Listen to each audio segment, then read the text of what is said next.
കുറച്ച് നാളായിട്ട് ആ ഒരു ലോങ് വീഡിയോ ഒക്കെ ചെയ്തിട്ട് ഫുള്ള് ഷോർട്സും പിന്നെ ഇൻസ്റ്റയിൽ റീൽസൊക്കെയാണ് ചെയ്തുകൊണ്ടിരിക്കുന്നത്. ലോങ് വീഡിയോസ് ഉണ്ട്, അതൊന്ന് എഡിറ്റ് ചെയ്തിട്ടുള്ള സമയം കിട്ടാത്തതുകൊണ്ടാണ് കേട്ടോ.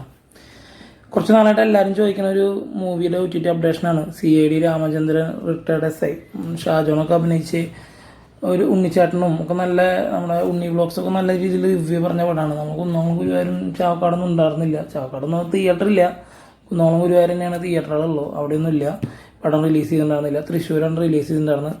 ത്രില്ലർ സിനിമ പ്രേമികൾക്ക് ഇഷ്ടപ്പെടുന്ന രീതിയിലുള്ളൊരു സിനിമയാണ്. അതൊരു 2 മണിക്കൂർ ഏകദേശം ഉള്ളോട്ട സിനിമ, വലിയ കുഴപ്പമില്ലാത്ത സിനിമയാണ്. അപ്പോൾ സിനിമ ഇന്ന് മുതൽ OTTയിൽ അവൈലബിൾ ആണ്. അപ്പോൾ സിനിമയുടെ കുറച്ച് ഡീറ്റെയിൽസ് പറയാം, OTT പ്ലാറ്റ്ഫോം പറയാം. നമ്മുടെ കലാഭവൻ ഷാജോൻ നായകനായ CID രാമചന്ദ്രൻ റിട്ടയർഡ് SI. വലിയ ബഹളമൊന്നും ഇല്ലാണ്ട് തിയേറ്ററിൽ വന്ന സിനിമയാണ്. പിന്നെ അതേപോലെ തന്നെ നല്ലൊരു എന്താ പറയുക ത്രില്ലർ ട്രീറ്റാണ് സിനിമ. കലാഭവൻ ഷാജോൻ്റെ ഒരു സിനിമ ലൈഫ് വെച്ച് നോക്കുമ്പോൾ മികച്ച അഭിനയം തന്നെയാണ് ഈ സിനിമയിൽ കാഴ്ചവെച്ചിരുന്നത്. വില്ലൻ വേഷവും കോമഡി വേഷമൊക്കെ ചെയ്ത് കഴിവ് തെളിയിച്ച ഷാജോണ് ഒരു ഗംഭീര വേഷം തന്നെ പറയാം. ഈ സിനിമയിൽ ഒരു നായകൻ എന്നുള്ള രീതിയിലാണ് ആൾ വരുന്നത്. ഒരു പോലീസുകാരൻ ആളുടെ റിയലിസ്റ്റിക് കാര്യങ്ങളായിട്ട് മുന്നോട്ട് പോകുന്ന സിനിമ. അയാളുടെ റിട്ടയർമെൻറ്റ് ജീവിതത്തിന് ശേഷം ഒരു ഇൻവെസ്റ്റിഗേഷനിലേക്ക് ആൾ വരികയാണ്. അവിടെ നിന്നാണ് കഥ അങ്ങനെ പോണത് കേട്ടോ. ഒരു റിട്ടയർഡ് SI ആളൊരു CID ആവണതും തെളിയിക്കപ്പെടാത്ത കേസിൻ്റെ അന്വേഷണം ഏറ്റെടുക്കുന്നതും കേസിൻ്റെ ചുരുളഴിക്കുന്നതാണ് കഥ. രാമചന്ദ്രൻ എന്ന പോലീസുകാരൻ അയാളുടെ 30 വർഷത്തിലേറെ നീണ്ടു നിന്ന സർവീസ് ജീവിതം അവസാനിപ്പിക്കാൻ പോവുകയാണ്. അതായത് റിട്ടയർ ചെയ്യാൻ പോവുകയാണ്. അതിന് ശേഷമാണ് ഈ സിനിമ എന്താ പറയുക തുടങ്ങുന്നത്. അതായത് അതിൻ്റെ കഥയിലേക്ക് കിടക്കണമെന്ന് പറഞ്ഞ പോലെയാണ് കാര്യങ്ങൾ. Once a cop is always cop. ഇതിൻ്റെ തന്നെ വേറെ ഡയലോഗ് ഗരുഡെന്ന് പറഞ്ഞാൽ സിനിമയിൽ സുരേഷ് ഗോപി പറയുന്നത് once a cop is a bloody always a bloody cop. ആ രീതിയിലുള്ള ഈ ഒരു ഡയലോഗ് കുറേ നടന്മാർ അവരുടേതായ ഒരു രീതിക്ക് പറഞ്ഞിട്ടുള്ളതാണ്. അതുകൊണ്ട് തന്നെ ഇയാളെ ഏറ്റവും ഇഷ്ടപ്പെടുന്നത് സർവീസ് ജീവിതമാണ്. പോലീസുകാരൻ്റെ ലൈഫ് അയാൾ നന്നായി മിസ് ചെയ്യാണ് റിട്ടയർ ചെയ്തതിനു ശേഷം. ആ സമയത്ത് അയാൾ ഒരു അഡ്വക്കേറ്റിൻ്റെ പ്രേരണയായ പ്രൈവറ്റ് ഇൻവെസ്റ്റിഗേഷൻ ഏജൻസി തുടങ്ങുകയാണ്. പിന്നീട് വരുന്ന കൊലപാതക കേസിൻ്റെ അന്വേഷണമാണ് സിനിമ.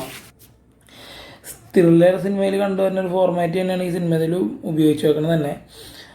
അടുത്തത് എന്തെന്ന് പ്രേക്ഷകർ തോന്നിക്കുന്ന വിധം ക്യൂരിയോസിറ്റി ഉണ്ടാക്കാനും ചിത്രത്തിനായിട്ടുണ്ട്. ഇഷ്ടപ്പെട്ട മറ്റൊരു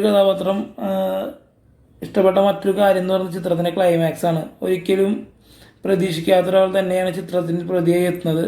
ചിത്രത്തിൽ എടുത്തു പറയേണ്ട പ്രകടനമായി അനുഭവപ്പെടുന്ന നായകനായ ഷാജോൺ തന്നെയാണ്. ഷാജോൺ കഥാപാത്രം ദൃശ്യത്തിലെ സഹദേവനിൽ നിന്നും രാമചന്ദ്രനിലേക്കുള്ള ദൂരം വളരെ വലുതാണ്.